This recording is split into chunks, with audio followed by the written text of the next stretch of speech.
खालिद सैफुल्लाह रहमानी साहब ने बताया कि दोनों मसाजिद उसी जगह पर बनेंगे जिस जगह पर पहले से कायम थे। उसके अलावा दरमियान की जो जगह है वो भी मसाजिद के लिए हवाले कर दी गई है। इंशाअल्लाह वहाँ पर खादिमीन मसाजिद के क्वार्टर्स बनाए जाएंगे। सिर्फ मस्जिद ही नहीं बल्कि मंदिर और फिर एक चर्च के लिए भी जगह अलॉट की गई है। और हमारे सामने ही चर्च के ज़िम्मेदारों से और मंदिर के ज़िम्मेदारों से बात की गई। अक्टूबर के पहले हफ्ते या दूसरे हफ्ते में तीनों का संग बुनियाद एक तकरीब के ज़रिए से इंशाअल्लाह। बिस्मिल्लाहिर्रहमानिर्रहीम। और इसी मीटिंग में नारायण पेट पर जो आशुखाने को मुनज़्ज़म किया गया था उसके बारे में भी डिस्कशन हुआ। नकीब मिल्लत जनाब बैरिस्टर असदुद्दीन ओवैसी साहब ने मसले को उठाया तो सीएम साहब ने ये वादा किया है कि उसके लिए भी ज़मीन दी जाएगी और उसके लिए भी बनाने के लिए ख़र्चा दिया जाएगा। महमूद अली साहब से कहा कि आप ज़िम्मेदारी लें और मुकाम पर उसको मस्जिद आशुखाने को बनाएं। तो हम शुक्रगुज़ार हैं जनाब KCR साहब के, होम मिनिस्टर साहब के और नकीब मिल्लत बैरिस्टर असदुद्दीन ओवैसी साहब के और हबीब मिल्लत जनाब अकबरुद्दीन ओवैसी साहब के कि उनकी कामयाब नुमाइंदगी पर आशुखाना इंशाअल्लाह बनेगा और गवर्नमेंट अपने अखराजात से वहाँ पर बनाएगी। वस्सलाम अलैकुम रहमतुल्लाहि। तो आप पूरी तफसील सुन लिए। मैं सिर्फ ये बताना चाह रहा हूँ कि राजशेखर रेड्डी के ज़माने में भी ये मस्जिद को शहीद हो गई थी, बनाया गया था, नंबर 1। दूसरी ये है कि सेक्रेटेरिएट गवर्नमेंट कंट्रोल में है और उसके अंदर ये मस्जिदें शहीद हुई थी। तो ये गवर्नमेंट की जिम्मेदारी है कि दोबारा उसको बनाना, क्योंकि डेमोलिशन जब हुआ सेक्रेटेरिएट का, उसके डेमोलिशन के दौरान ही ये मस्जिदें शहीद हुई, इसीलिए ये गवर्नमेंट की जिम्मेदारी थी। तीसरी बात यह है कि चीफ मिनिस्टर हमको पूरा स्क्रीन के ऊपर एक इलाका बताए कि अगर आप चाहते तो मैं इसी जगह पर एक बड़ी आलीशान मस्जिद बना देता हूँ। तो मौलाना खालिद सैफुल्लाह रहमानी साहब, मुफ्ती खलील अहमद साहब, मुफ्ती गयास साहब, मौलाना अंसारी साहब, मौलाना अकबर ज़ामुद्दीन साहब, हमारे तामीर मिल्लत के ज़ियाउद्दीन साहब, हामिद मोहम्मद खान साहब ने, हम सब ने कहा, सीएम से कहा कि सर, जैसा शुरुआत में मौलाना खालिद सैफुल्लाह रहमानी साहब ने आपको बताया कि जहाँ मस्जिद एक बार बन जाती उसको शिफ्ट नहीं किया जा सकता, क्योंकि ये दर्जे वक्फ भी है, रजिस्टर्ड वक्फ है। तो सीएम इत्तेफाक के बोले ठीक है, मेरे को कोई इतराज़ नहीं है, उसी जगह पर हम लोग बना देते। और तीसरी बात यह है कि सीएम ने मिनिस्टर RNB से कहा कि आप अकबर साहब से भी थोड़ा कंसल्ट करके इसका नक्शा बनाइए और नक्शा बनाने के बाद जल्द से जल्द नक्शा बनेगा उसका। और चौथी बात यह है कि मस्जिद के साथ साथ मंदिर भी और गिरजाघर भी एक ही दिन में इंशाअल्लाह ताला उसका संग बुनियाद किया जाएगा। ये गवर्नमेंट वहाँ पर उसका काम करेगी। और हमने ये भी सीएम से गुजारिश की कि आउटर रिंग रोड के अतराफ़ में कब्रस्तान की गवर्नमेंट की कहीं ज़मीन है तो आप दीजिए, जिसमें हम सुन्नी हजरात, महदवी फ़िरक़े के लोग और शिया फ़िरक़े के लोगों को उसमें से दिया जाएगा। तो सीएम ने कंसर्न मुताल्लिक़ ऑफिसर से कहा कि आप ये फाइंड आउट करो और उसके बाद जहाँ कहीं भी दिखेगा उसको वो करेंगे।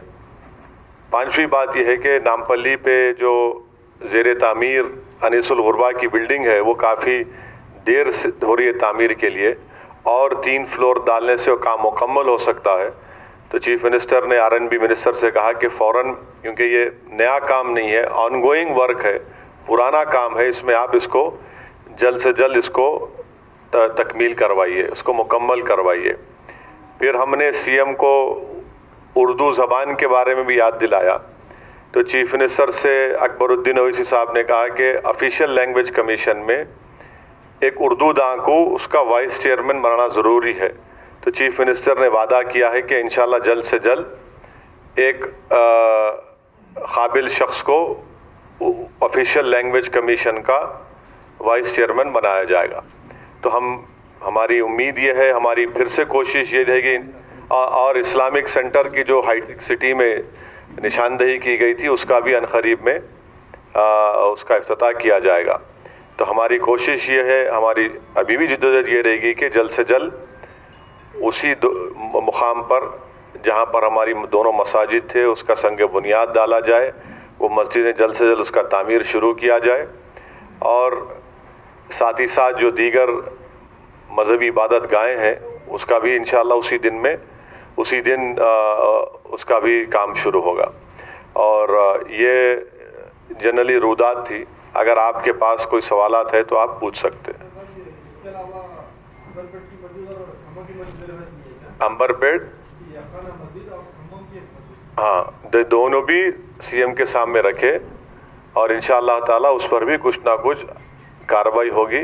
मुझे यकीन है, हम सब ने सीएम को याद दिलाया, जिक्र में आपसे कहा गया था मस्जिद नहीं है बोल के आप बोल रहे, मैं बोल रहा हूँ मस्जिद है। आप सवाल जब करें तो मस्जिद की अहमियत को समझो। आप मस्जिद है और रहेंगी, इस पे हम बात किए सीएम से, इंशाअल्लाह ताला हमको उम्मीद है कुछ ना कुछ उसका हल निकलेगा। मगर आज की जो मीटिंग थी ये बिलखुसूस सेक्रेटेरिएट के उन दोनों मसाजिद जो गवर्नमेंट के कंट्रोल में थी उनकी शहादत हुई, उसके ताल्लुक से हम नुमाइंदगी किए, मगर इसमें हमारी 1.5 घंटे की गुफ्तगू में इस पर भी बात हुई। सर, आपने कहा कि एक ही दिन मस्जिद और चर्च, गिरजाघर की नींव रखी जाएगी। क्या गिरजाघर भी टूटा था क्या? नहीं, गिरजाघर नहीं टूटा था, मगर ये तेलंगाना की गंगा जमुनी तहजीब की एक मिसाल है जहाँ पर हुकूमत वक्त तमाम मज़ाहिब के मानने वालों को एक निगाह से देखती है, और चर्च के ज़िम्मेदारों ने भी चीफ मिनिस्टर से जाकर रिक्वेस्ट किया था, रिप्रेजेंटेशन किया था कि हमको भी वहाँ पर जगह दी जाए। तो चीफ मिनिस्टर ने बहैसियत चीफ मिनिस्टर ये फ़ैसला लिया कि हाँ, हमारी गंगा जमुनी तहजीब है, उसकी अमलावरी के लिए वो फैसला लिया गया।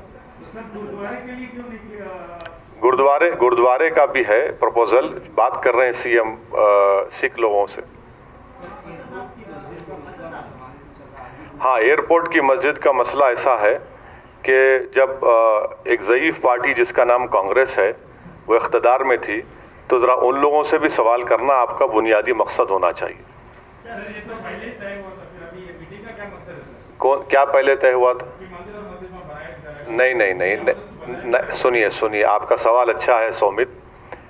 मस्जिद का उसी जगह पर तामीर होना बहुत इंपॉर्टेंट है हमारे लिए, और सीएम ने अब बयान तो दिया, उन्होंने अपने रिग्रेट का भी इजहार किया था, मगर हम ये जाकर उनको बताए हैं कि उसी मुकाम पर जिस जगह पर मस्जिद थी जिसका गवर्नमेंट उसकी कस्टडी में थी, वो तो उसी जगह पर तामीर होना, और चीफ मिनिस्टर एग्री हो गए कि उसी मुकाम पर सी ब्लॉक में old C block old D block में रजिस्टर्ड वक्फ है ज़मीन, और मस्जिद वहाँ पर तामीर होगी। किसका डिज़ाइन? हाँ,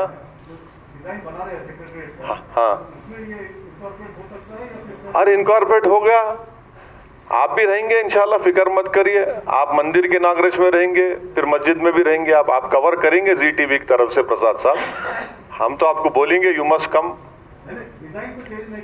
नहीं, डिजाइन का क्यों चेंज होगा? डिजाइन चेंज करने की जरूरत ही नहीं है। देखिए, हमारा मेन रिक्वेस्ट डिमांड क्या था डे 1 से, उसी जगह पर, क्योंकि गवर्नमेंट की कस्टडी में था वो।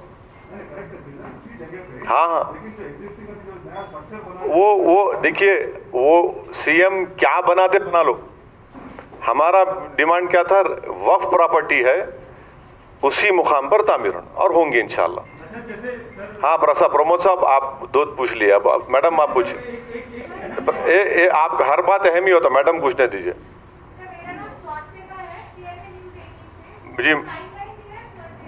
द चीफ मिनिस्टर ने यह कहा कि अक्टूबर 1 या 2 वीक में, क्योंकि अब तो असेंबली चालू होने वाली है, अक्टूबर 1 या 2 वीक में इंशाअल्लाह ताला ये तीनों इबादत गाहों का संग बुनियाद या इनॉग्रेशन इनका शुरू होगा। हाँ बोलिए आशीष साहब। बार अभी तो ये मस्जिद की तामीर हो रही है, अच्छी बात है, सारे रिलीजियस स्ट्रक्चर की तामीर बनाई जा रही है, लेकिन सवाल ये उठता है कि वहाँ सबको मालूम था कि वहाँ मस्जिद है, वहाँ मंदिर है, वहाँ रिलीजियस प्लेसेस है, वहाँ लोग जाते थे, उसको तोड़ा गया। उसके ऊपर भी आप लोगों ने बात की क्या? अगर आप रिप्रेजेंटेशन पढ़ेंगे तो आपके सवाल का जवाब मिल जाएगा, मगर फिर भी हमने तमाम ने सीएम से कहा कि हमको बड़ी तकलीफ हुई कि इस तरह की हरकत हुई। तो चीफ मिनिस्टर ने कहा कि हाँ, इसीलिए मैंने उस पर बयान भी दिया। और जब बिल्डिंग को डिमोलिश कर रहे थे, कोई बॉम्बे की कंपनी बोले सीएम साहब, तो डिमोलिशन के दौरान में ये हादसा पेश आया।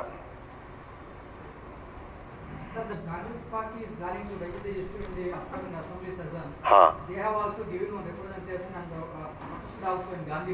हाँ, yes, Congress, no, why should I raise when, no, see, it is not the question of getting credit, Lokesh. We have succeeded, alhamdulillah, in getting that masjid which was demolished to be constructed at its original place where it stood. It is a waqf property. Congress party should answer about Babri Masjid. Let them answer on Babri Masjid. The Congress party had welcomed none other than their general secretary, had tweeted. So it is the Congress party who is the main mischief monger. All these problems are created, and you are forgetting that during Rajshekhar Reddy's time, ये मस्जिद शहीद हुई थी नहीं हुई थी हबीब? ये हुई थी ना हबीब? देखो आपके जर्नलिस्ट ही बोल रहे, हुई थी। फिर आखिल साहब से संगे बुनियाद डलाए, मुफ्ती खलील में सब जाके नमाज पढ़ाए। अब ये बात आना ना हबीब, आप बोलना ना हबीब। आपने बोले तो कैसा, आप बुजुर्ग है जर्नलिस्ट में, आप सिखाना नौजवान बच्चों को। ऐसा छुपा के रखे तो कैसा सीने में इन राजों को। हाँ नहीं मालूम मेरे को। आप हाँ बोलिए आशीष, आपका हो गया। बोलिए प्रमोद जी। ये एएनआई के मौलाना बहुत शरीर है।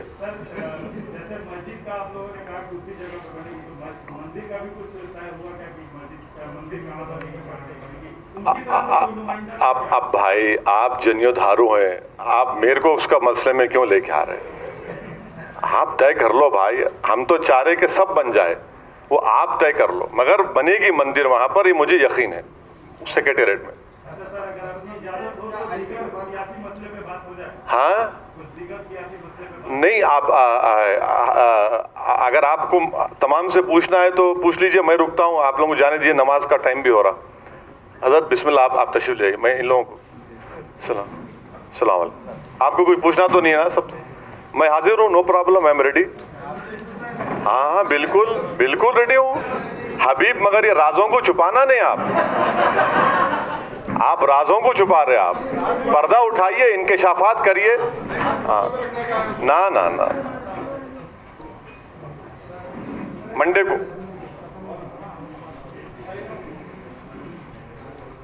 शुक्रिया मौलाना।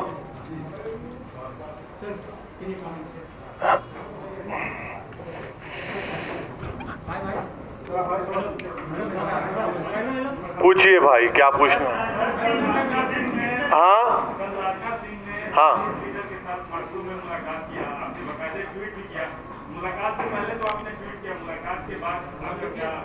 मुलाकात के बाद भी ट्वीट किया मैंने। मुलाकात, yes, that is what I'm saying. He's not telling, he's only telling the half truth. What? Yes, after I tweeted, I was the only one who tweeted, stating that 8 hours have passed since the Chinese defense minister have released a statement on the meeting he had with our defense minister, Shri Rajnath Singh ji. Why isn't the government releasing a statement? So now the statement has been released, but the fact of the matter is that are the Chinese going to vacate the 1,000 square kilometer which they have occupied inside India LAC? That there is no clarity. There is no clarity about it. And now the foreign secretary and the foreign minister have on record said that this is the most serious situation after 1962. that clearly shows that the Chinese are inside India's LAC. This is a very serious situation and the government has no answer to it. The PLA is sitting inside India's LAC, that is India territory. In Pongsong Lake, in Depsang Valley, everywhere they are sitting.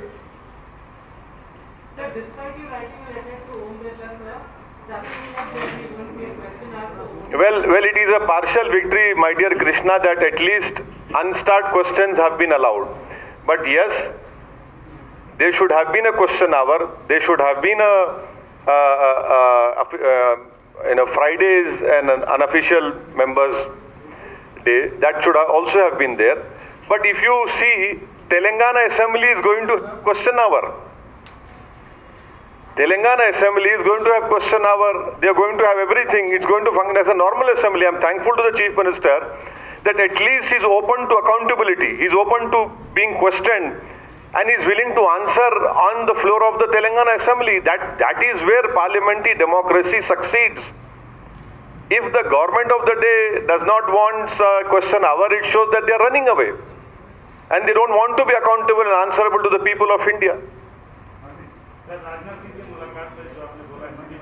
हाँ, तो देखिए, हमारे रक्षा मंत्री वजीर दिफा जनाब राजनाथ सिंह साहब ने चीन के रक्षा मंत्री या वजीर दिफा से मुलाकात की। चीन की तरफ से बयान आ गया कि उस मीटिंग में क्या बातचीत हुई, मगर 12 घंटे तक मोदी सरकार की तरफ से उस मीटिंग के ताल्लुक से कोई बयान नहीं आया।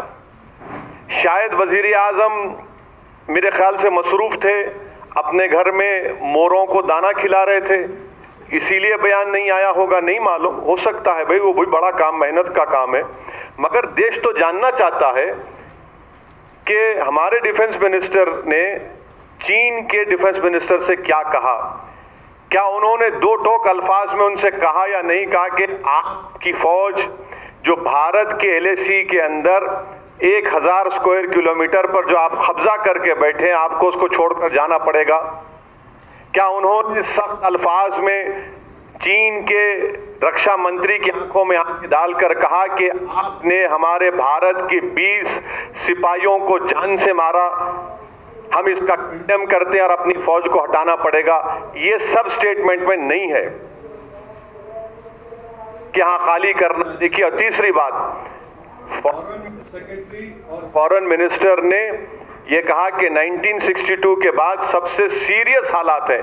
तो इसका मतलब ये है कि चीन हमारे जमीन के ऊपर कब्जा करके बैठा है और ये सरकार उस पर डिबेट नहीं करना चाहती, ना उस पर बात करना चाहती। और अफसोस ये है कि अभी भी कई मीडिया के लोग सिर्फ उस एक्टर की मौत के ऊपर पड़े हुए हैं। ना GDP की बात होती, -23%। चीन की फौज हमारे जमीन में घुसी हुई है, उसकी बात नहीं होती। हाँ हाँ, नहीं, यहाँ से खराब है, आपका है। हाँ, हो गया ना, आ रहा, आता थोड़ा आता हो गया। हाँ, एक्टर क्या बोलूं, एक्टर के बारे में? हाँ, मेरे से बड़ा कोई हो सकता? आप तो हर चीज में बदनाम कर देंगे मेरे को, छोड़ दो आप मेरे को, बोल दिया, golden words are not repeated.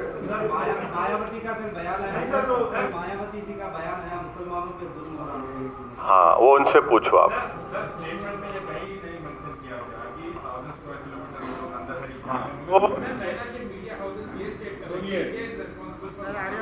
हाँ,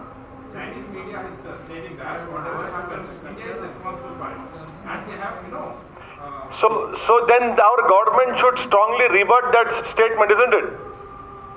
They must say that you are inside our Indian LAC.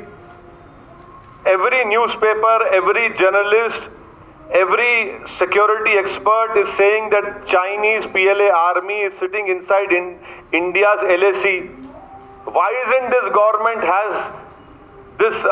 is brave enough to accept that they're sitting inside our territory? If they are not sitting inside our territory, then what is our army doing? Aren't all you people carrying news that our army and their army are within our guns ranges? That means it's so close they are. It clearly shows that the PLA is inside India's LAC. और कुछ media वालों पे इतना क्यों खफा है sir आप? नहीं खफा, आप पे खफा नहीं हूं मैं कभी आप पे खफा नहीं हो सकता। आप जिसके लिए काम करते, मैं हमेशा आपका शुक्रगुजार था और रहूंगा। I will always be thankful to all of you. नहीं पर सुशांत सिंह जो है अभी बहुत मेन खबर चल रही है सुशांत सिंह राजपूत की। हाँ। और बॉम्बे में सभी सवाल खा रहे हैं पुलिस पे, वहाँ के प्रशासन पे। अब इंटॉलरेंस की बात भी आ रही है, एक्सप्रेस जेडी में वहाँ पे आते बोले तो उसको मार से बोल रहे हैं। तो इंटॉलरेंस है क्या? जैसे ना गवर्नमेंट हमारी गवर्नमेंट। देखिए, मुंबई की पुलिस ने 26/11 का जब वाकया हुआ था तो मुंबई की पुलिस ने अजमल कसब को पकड़ा, जिंदा पकड़ा। उसमें हमारे वहाँ के एक ब्रेव कांस्टेबल की मौत भी हुई। और फिर ये कोविड क्राइसिस में पूरे इंडिया में पुलिस का बहुत बड़ा रोल रहा, फ्रंट लाइन थे वो। और फिर मुंबई शहर में तो इंडिया में हाईएस्ट केसेस हो रहे हैं, तो उसमें भी कई मुंबई के पुलिस ऑफिसर्स की मौत भी हुई। सौों की तादाद में वो लोग, उनको कोविड भी हुआ, चौतरफ हुआ, ये फैक्ट है। अब आप मेरे को वो इंडस्ट्री में लेके मत जाइए, मैं उसका एक्सपर्ट नहीं हूं, प्लीज। नहीं, मैं देखिए वो फिल्म स्टार है, मैं ट्विंकल टिंकल लिटिल स्टार हूं, उनसे उनकी बात करिए आप, मेरे को नहीं मालूम। I don't know about that area. That is not my area. That is not. No. Please don't. Please. नहीं भाई, अब प्लीज मेरे को मत ले जाए। आप जो दूसरी बात बोल रहे थे कि जो मीडिया ये दिखा रहा है वो दिखा रहा है, वो हाँ, नहीं, बाज लोग तो अभी भी खाली, देखिए हमारे शुक्रगुजार हूँ हमारे प्रमोद साहब का, जो अचानक रात में टपक गए, और सोमित भी पीछे आ गए। इकोनॉमिक टाइम्स की रिपोर्ट है कि करीब 36,000 लोग ने खुदकुशी की 2019 में। 32,000 डेली वेज लेबरर्स है, 10,000 हमारे किसान हैं। इतने लोग खुदकुशी करे 2019 में, और 2019 में प्राइम मिनिस्टर नरेंद्र मोदी थे, शायद 19 थे ना। आप उस पर नहीं बात करेंगे भाई? 36,000 के ऊपर लोग खुदकुशी कर लिए, सुसाइड करे, मगर नरेंद्र मोदी को खुश करने के लिए एक ही फिल्म एक्टर की अनफॉर्चुनेट डेथ के ऊपर ऑब्सेस्ड थे आप लोग। क्या ये जो 30,000 डेली वेज अर्नर्स के घर पे गए कोई मीडिया कैमरे वाले, बोलो क्यों मरे तुम, क्यों खुदकुशी करे? वो किसान के घर में जाके बोले उसके बेटी से, बोलो क्यों तुम्हारे बाप ने क्यों खुदकुशी की, क्यों मर गया? क्या तुम ड्रग्स लेते थे? क्या वहां पर सीबीआई इंक्वायरी होंगी इतने जो लोग मर गए? बताइए ना, कि देश जानना चाहता है कि इतने लोग जब मर गए 40,000 के करीब, क्या इसकी सीबीआई इंक्वायरी होंगी कि क्यों मरे, ये किसान क्यों मरा, ये डेली वेज अर्नर्स क्यों मरा? नहीं होंगी। इसलिए नहीं होंगी क्योंकि नरेंद्र मोदी की सरकार के पास गरीबों की मौत, उनकी जिंदगी की कोई अहमियत नहीं है, कोई अहमियत नहीं। इतने लोग मर गए हैं, ये इन गवर्नेंस है इनका।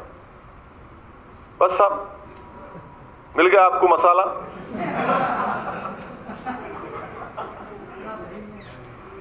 हो गया ना, चलेंगे।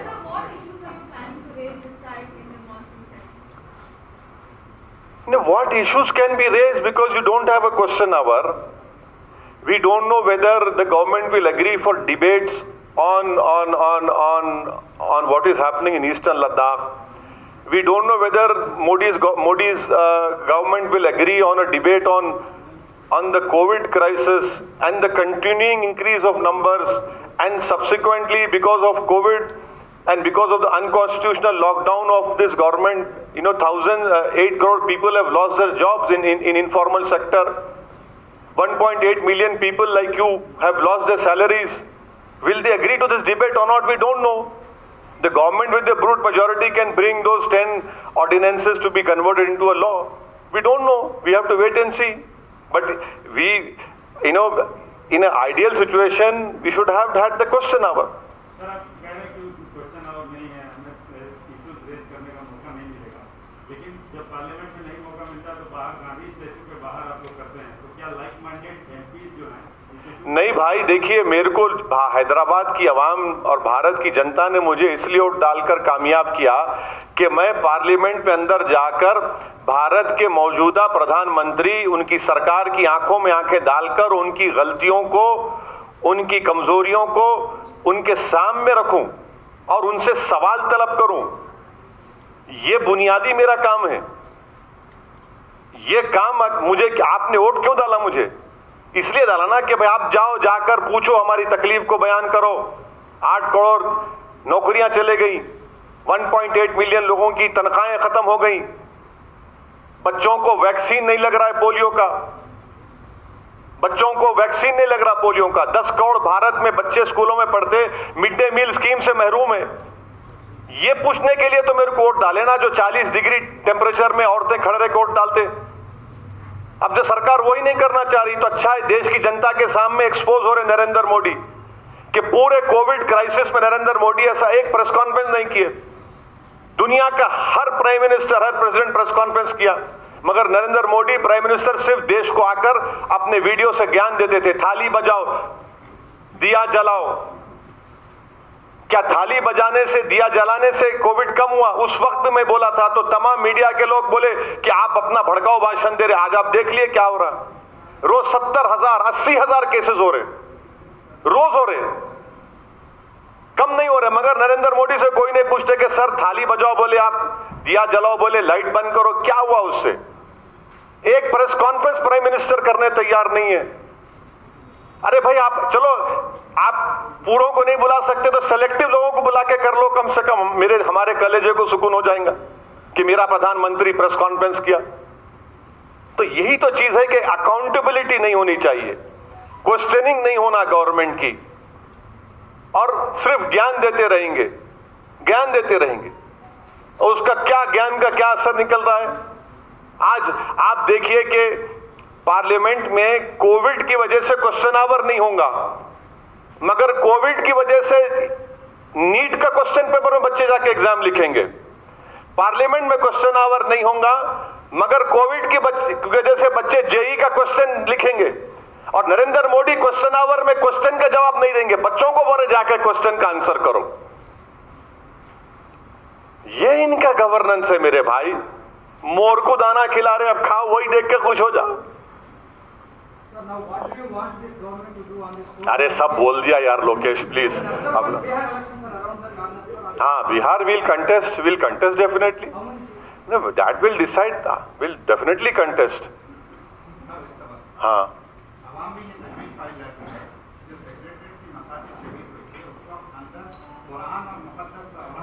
बिल्कुल सही है, वो बिल्कुल आपकी बात तशवीश नहीं, वो हमारे लिए भी तकलीफ दे है, हमारे लिए भी तकलीफ दे है। मुझ जैसा अगर गुनाहगार मुसलमान भी है तो मेरे को भी बहुत तकलीफ है। आप तो माशाल्लाह, आप तमाम लोग नेक है, मैं तो गुनाहगार हूं, मेरे को बहुत तकलीफ है, आज भी है, कल भी रहेंगी। ये तकलीफ खत्म होने वाली नहीं है, हमारे लिए बहुत बड़ी तकलीफ का दिन था। और कुछ सर? खयूम साहब, नो टिक टैक, अभी पूछ लो आप। कृष्णा माय डियर, पॉल हो गया ना, बोल दिया ना। और कहां लिखना चाह रहे आप? Okay sir, thank you sir, शुक्रिया बहुत बहुत आपका।